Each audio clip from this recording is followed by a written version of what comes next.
Okay, I'm back. This is part two. I didn't realize this was gonna be so hard for me. It's like I'm having to pull out my soursop tea. I guess it's just realizing the seriousness of this situation. So anyway, like I was saying, that I've had these gifts since I was little, and in 2016. So what happened was I started feeling like I needed to be here in Atlanta, and I was actually in a different relationship, not with my current life partner. I was engaged to someone else, and I started talking like really intensely. We came here to Atlanta a couple of times, and I started talking really intensely about coming to Atlanta. It's like, hey, let's come to Atlanta. We had been involved in a serious car accident that totaled out our car, and both of us had nice settlements coming. And I was like, why don't we just go ahead and move and come to Atlanta and start our own business and stuff like that. And, I'm really like business minded and stuff. I created my own first business, like I said, Got Boot Camp. And I created that from just spirit. I sat at the computer and just typed the whole thing up, created it, put it together, went and pitched it to one of the local gyms in DC, and then they signed on as partners. And so, yeah, that's just what I do. And, so it was like, hey, we can come here, and we were talking about starting a janitorial business. And I'm all about, if I need to live in my car, I'm going to live in my car. It's like, hey, we can live in our car, we can park someplace safe, and then in the morning we can go to the gym and take a bath at the gym, and then we can go to McDonald's and sit there with the Wi-Fi and make the contacts and do, my first business partner and I we lived in a house without no utilities, and we just grinded it out, and when we needed to do something, back in the day it was Kinko's. We went to Kinko's and we did everything on the computer there. If we needed electricity for the baby's breathing thing, we went to, and he needed a breathing treatment, we went to Starbucks and sat there at Starbucks while he took his breathing treatment. And because we didn't have any utilities at home, we basically watched the kids in the daytime while their parents worked. And then once the evening came, we went to the grandparents' house, and then the kids either stayed at the grandparents' house or went with their other parents. The kids were never in the home with us, not having any utilities or anything. We just lived that way. And we got the business off the ground. It's successful. My business partner is still in the DC, Virginia area. He's very successful running his business. We split off. He has his own fitness business now, and I no longer do Got Boot Camp. However, it's just like that kind of energy was in it when I was talking about moving to Atlanta. And so for some reason it triggered, and I understand now why, because if I would have listened to my fiance or acted out a different way, then I wouldn't be here now. And so basically what happened is my ex-fiance basically ripped my shoulder all the way, my arm from off of my body. So it was just on the inside, just hanging by pieces. And when the doctors went in to operate on my arm, they saw that what the VA had approved for surgery would have left me never using my arm again. And the doctor was like, I'm not going to do her like that. And so the doctor went ahead and did the whole surgery. And of course, my arm is fine, except for you watch my videos and see how they kill us at boot camp. So I know I'm sending the hate. It's been a rough week. It's only day 3 with the boot camp that I'm in, and they are killing us. They're like, we're using everything that you have, everything in the kitchen sink. In fact, bring the kitchen sink out the house. I don't care. Just pull it out and bring it out. Okay, I'm getting sidetracked. So anyway, he did that to my arm. He also held me hostage in a local hotel here in Atlanta. And finally, I was able to trick him and get the second key from him And then while he had me packing up everything and saying something, I was able to trick him again. I got a brief second, and he stepped away from the door, and he had kept me hostage in the hotel room for hours. And he said he was going to kill himself and kill me and everything. And so I grabbed my suitcase and I just took off down the hall. And you saw all my shoes over there, so you know I can run. I took off, ran out, got to the elevator and shut the door before he came. I got downstairs and I ran into the women's bathroom. And so then someone came in. They asked, was I all right? And I said, I need help. And they basically went up, got him. He had taken off with my car and burned holes in my car and stuff like that. I had just bought the car. And anyway, I just said, I don't care. I just need to get out of here. Can someone get him away from me and let me just get back home to Florida? And so it was a standoff with him and the police and myself and everything. It was crazy. And I still hadn't had surgery on my arm either. That wouldn't come until January. Later on January. It was supposed to be that next week. We went out of town before the surgery, and it was going to be like a long time. And yes, I was still around him after he did that to me. Yes, I was. So anyway, he had apologized, said he was sorry. He wanted to go. It was going to be a long physical therapy, the treatment and everything. I forgave him, and we were basically coming here for the honeymoon period. And yeah, it just went really wrong. So anyway, they were able to hold him at bay, and then I was able to get out of there, got all my stuff in the car. I came back to Jacksonville. I moved out of our apartment, and I immediately went and got another apartment, but the apartment wasn't ready, so I basically stayed in a hotel until my apartment was ready. And so had the surgery. My best girlfriend, who I love dearly, she came over to the hotel, and she was in and out checking on me, doing my laundry and different things like that. Stayed in the hotel for a month while I did my treatment on my arm. And so all of it was just him not wanting us to come here to Atlanta.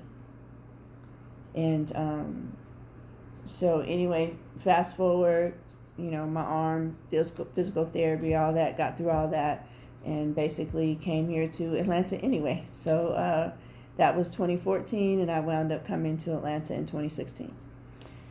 And so from there, when I got here, I moved into a hotel again, and worked, had a really good job, and I stumbled upon this gentleman who's still on the internet now, and you can ask me about who it is. He's an outstanding young man. I don't want to say his name on here because I would like for no one to be affiliated with these YouTubes unless they want to be. Like, they've come on in Blue Couch and whatever, because I'm not trying to impact anyone's business or get them caught up in anything. This is just my story. It's my belief system. It's my truth. And I know that there's tribe out there, over 8 billion people on the planet. Is tribe out there who are looking for these types of YouTubes. They've gotten the message to wake up, and they're ready to wake up, and they're ready to work on themselves. And it's not like I'm only drawing in people who are awake or who are ready or who connect with me. So I'm not even concerned about people who don't, and not bringing anybody else into this life unless they want to be. So anyway, through him, some kind of way, I found him. And then he posted about a meditation at 044 Park on Saturdays, and I started going there, and from there my healing started taking place. And then I met the tribe I'm with now at Inner Peace and Wellness Center, Marilyn Manning. She actually is on one of the videos. If you go look up her and Baba, you can't miss them. And they have a 2-part series. They were interviewed on the couch also. And so from there, I've been on just this spiritual journey, and I call it like a spiritual softening. Like, you take dough, and that dough is just really hard, or clay. Clay is better, because when you start out with that molding clay, it's just really hard, and you're beating it and drumming, and then as the warmth from your hands and the warmth from working the clay, it just gets to where you can just make it into anything. So that's basically what happened to me, and I just was healed. The love of the Buddhist monk there, who I love dearly, Mandrub Jin, he just loved me to this place, and my heart was set free. And so once my heart was set free, I was like, my heart is black. It's just ice black. And, through being around him and his love, it did what I wasn't able to do, because I had built up such defense systems that the defense systems, like those shows that you see, the space shows where the computer takes over the whole system and starts killing everybody on there because it thinks it's protecting you. That's basically what was happening with my heart. It just started taking over, and it just took over to where basically I wasn't able to function and interact with people because it was running rogue. It was running rogue on the protection thing. It wasn't allowing anyone to get near me or do anything like that.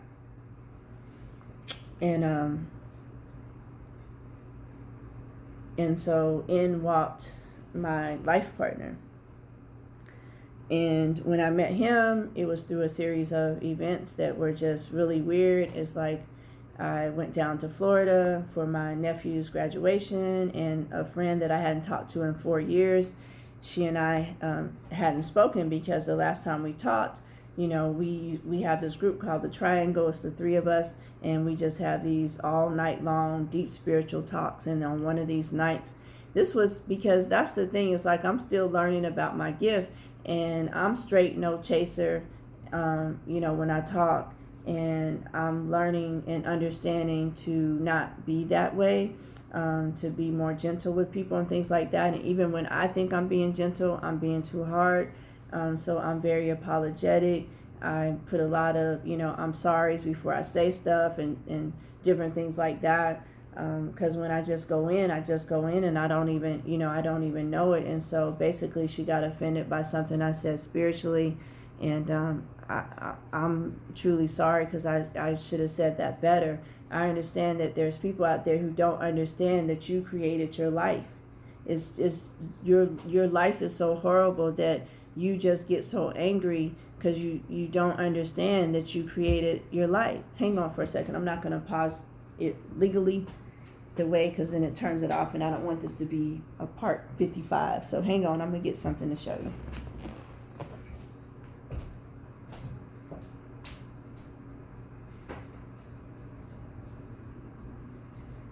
So the thing is like the proof that we are more than what you see sitting in front of you. So this is an aura reading that I had done in 2014. You all see the date. And so this is what I am. This is what I truly am. And you see that? The colors. So that's what you are. It's like you're that energy. You're that energy. And so being that energy, and that's how you came to this planet, is like, for whatever reason, you're not all the way conscious of your true self. And that's the journey. And the things that you go through in your life, those are things that you selected for yourself.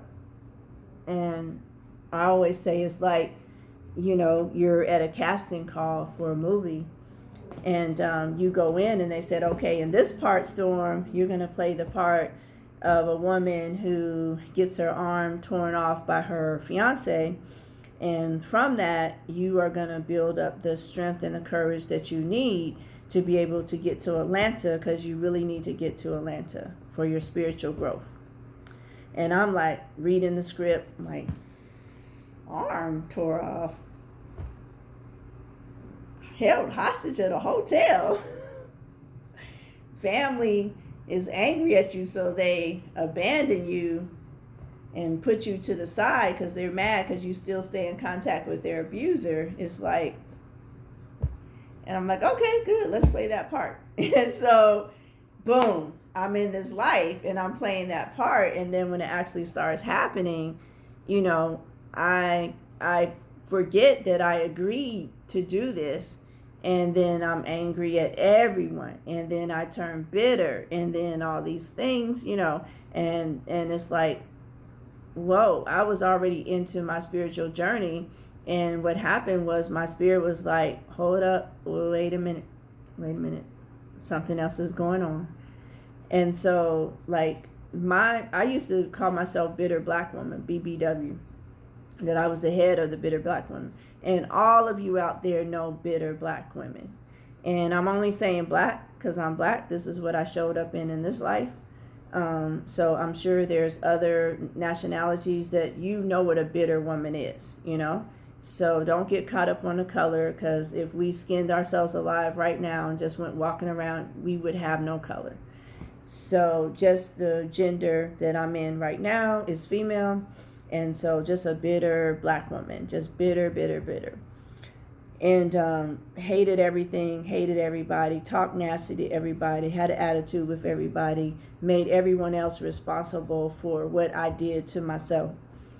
And so anyway, it's just like at that point that I've been healing that, when I got the domestic abuse situation, it's like my spirit spoke to me. It's like basically, don't fall for it. You know, this will take you off your path.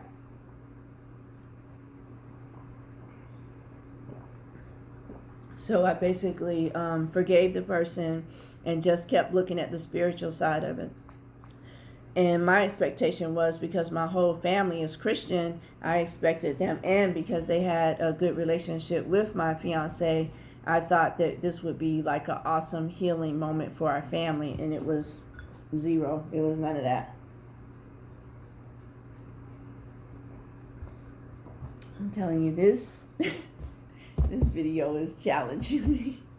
It's so funny because I'll just tell my story like that, and I'm not attached to it at all. And you know, this has to be another healing point, because it is really hitting me. I mean, I need my soursop. It's like all my insides are just going crazy. I got stabbing pains under my rib cage and everything. I mean, usually I can drink soursop tea and it goes away in 1 second, and I just have to get it out. So anyway, I thought my family would be on board with the healing. However, that's why this video is just for people who are ready. Because it's like on the outside, I was thinking people were ready. You call yourself a Christian. You say you're supposed to forgive and love. This brother has come to me. He's apologized to me. He's coming to my father and apologizing to my father and apologizing to my brother for what he did.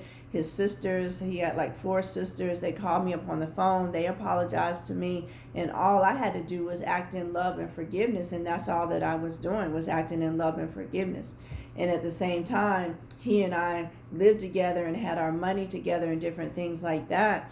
And so it wasn't as easy as just walking away. We were still accountable for each other's bills and different things like that. I think the only thing that I just said was, hey, dude, don't ever touch me again.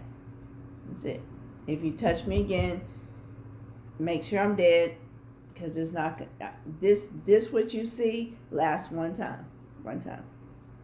And he didn't try to touch me or anything like that again. Now, we did get into this argument one time, and I just started yelling, stop.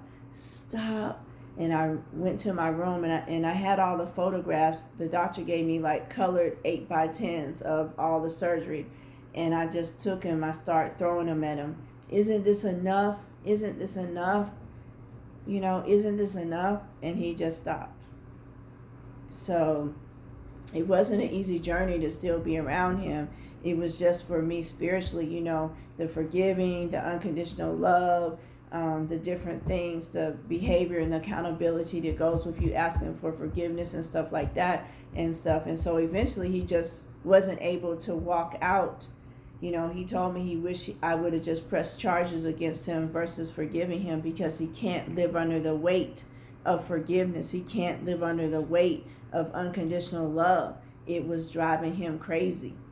And I just asked him to leave where we were staying, and he went his way, and that was it.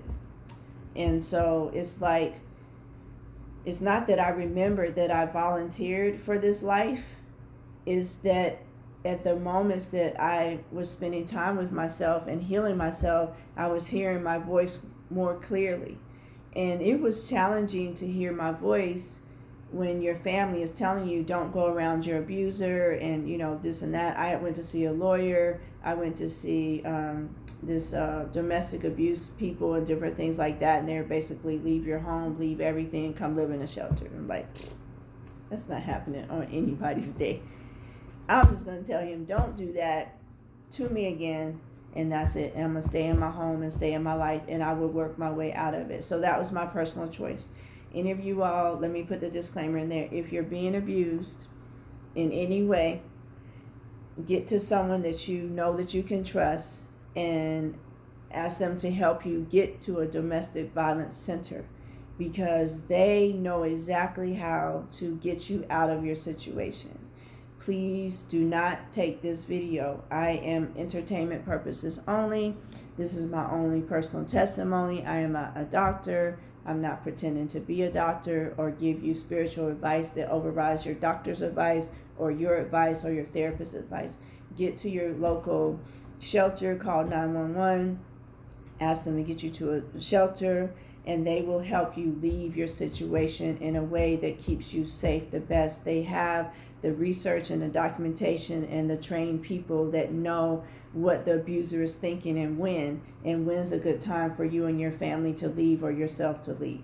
So please don't substitute this spiritual conversation for your aha moment that it's time for you to leave. It's not like that. So if you call me about any type of domestic situations or things like that, I'm just going to check and see if you're safe, ask you to get somewhere safe, and then ask you to contact 911 so they can get you to a domestic abuse place so you can get the help that you need. And from there, you'll be able to pursue your spiritual stuff, because you got to do first things first. If you got the mental illness thing going on, you got to get stable with that. If you got domestic abuse going on, you got to get stable with that. If you're in an unstable situation, you got to get stable with that. And then you can come back to these videos and listen to these videos and start stepping your way out. So anyway, I went all the way around to say that some people can't understand that this is who they really are. And so when you tell them certain things about themselves and their lives, they get offended. And that's what happened to the third person in our triangle. She said something, I said something, straight no chaser. It offended her. It broke our friendship up for 4 years. And 4 years, I keep on using both hands, it's 4 years. And so anyway, we hadn't spoken in 4 years. Of course, we were going to come back for our nephew's graduation. And so with that, she had met this guy online, and she's like, oh no, this isn't going to work. And he was like, oh no, this isn't going to work. But then she's like, oh, my friend Storm, perfect. And so anyway, through a series of things that happened, he checked with her first to make sure it was okay. She said yes. She thought we would make a great couple. And lo and behold, she was right. And 2 years and some months in, here we are. And so basically, I got with him in the first couple of months. I just couldn't handle his energy, and I just ran from him right away. And so then I had to wait until August 18th of 2018. I had to wait till then to come back into his orbit. And so I did, and we connected again. And he basically was like, you need to heal, you really need to heal. And I was ready, because I had done several years, 16, 17. So this was 18, 3 years of healing on my own. And now this part could only come with me being with a partner. And that's the thing. It's like you can do all the healing that you want. However, until you're having a conversation with someone and having to interact with someone and different things like that, your healing is just in your mind and your heart and whatever. You believe these different scenarios you'll be fine in. And then when you get in them, you're going off and you're finding old things that you thought that you healed are coming back up. And so that's what basically happened with me, with him.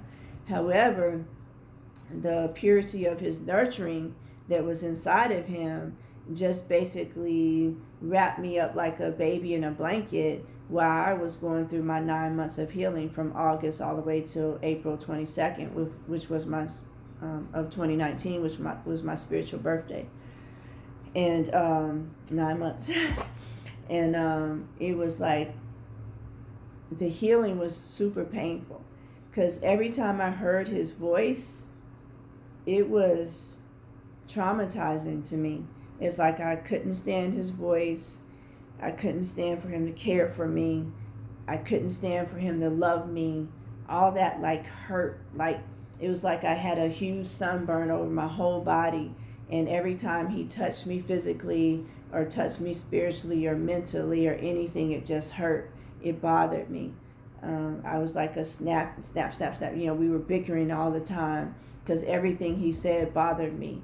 And all during this time, I was doing Reiki. I was going to Tribe. I was doing Reiki every Thursday with Tribe. I was doing healing. I was doing all of that stuff like that. However, it was just extremely painful, because what was happening is that when he was talking, I was like in another world where I was being traumatized by all the things that had hurt me all my life. And they were basically just coming up and playing like a projector in front of my face. And so as they were playing like a projector in front of my face, he could have been saying, let's go get pizza, and I would have heard some kind of trauma from my childhood. It's like speaking two different languages. He was speaking to me in English and I was speaking in another language.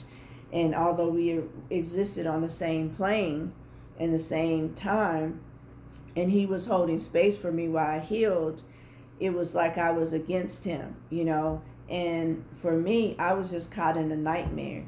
And the only way that I can describe it is I used to be scared of, everybody knows Jason, the guy with the ski mask, and Freddy Krueger, the guy with the hands. And so it was like I'm in a dark room that's open all around, and I'm standing in one spot. And I don't know what's on the edge. I'm just standing here. And then I don't know if Freddy Krueger or Jason is around me. I'm just scared. I'm petrified. I'm just petrified on the square. And I can't move. And I can't see nothing. It's pitch black. And that's the state I was in for 9 whole months. And so I went to work every day. I had a boyfriend. I had my life with my life partner. I was traveling back and forth with him and stuff like that. I was always in and out of Georgia with Florida with him. We bought this house together. I trained for 2 races. So I did everything on the outside. Everything on the outside seemed normal. However, on the inside, I was just in so much pain. And at least 2 or 3 times during this time, I worked as a drug and alcohol counselor, my degree in psychology, so I knew all about, we call it the 72-hour hold. And at least 2 or 3 times, I really was like, it was like someone took puzzle pieces and strewn them across the room. And I needed to pick them up and then put them together in a puzzle. And I was just overwhelmed, and I couldn't handle it. I couldn't take it. I couldn't express myself. My life partner was just like, I love you, I love you, I love you, I love you. And him saying that he loved me was just like beating drums in my head. I couldn't accept it. I couldn't receive it. I couldn't hold it. I couldn't process it, because it went against everything that had hurt me, and I couldn't receive it. And he was smothering me with it. He was just like, I love you. I was like, get away from me. Get away from me. Not him. Not him, remember. It's the nightmare. It's just like if you hug a person and they're inside of a nightmare, then in their nightmare, the monster, whatever they're dreaming about, has grabbed them. So you could be grabbing them in the physical realm. However, I was being grabbed in the spiritual realm and touched in the spiritual realm by all the pain and trauma I had gone through.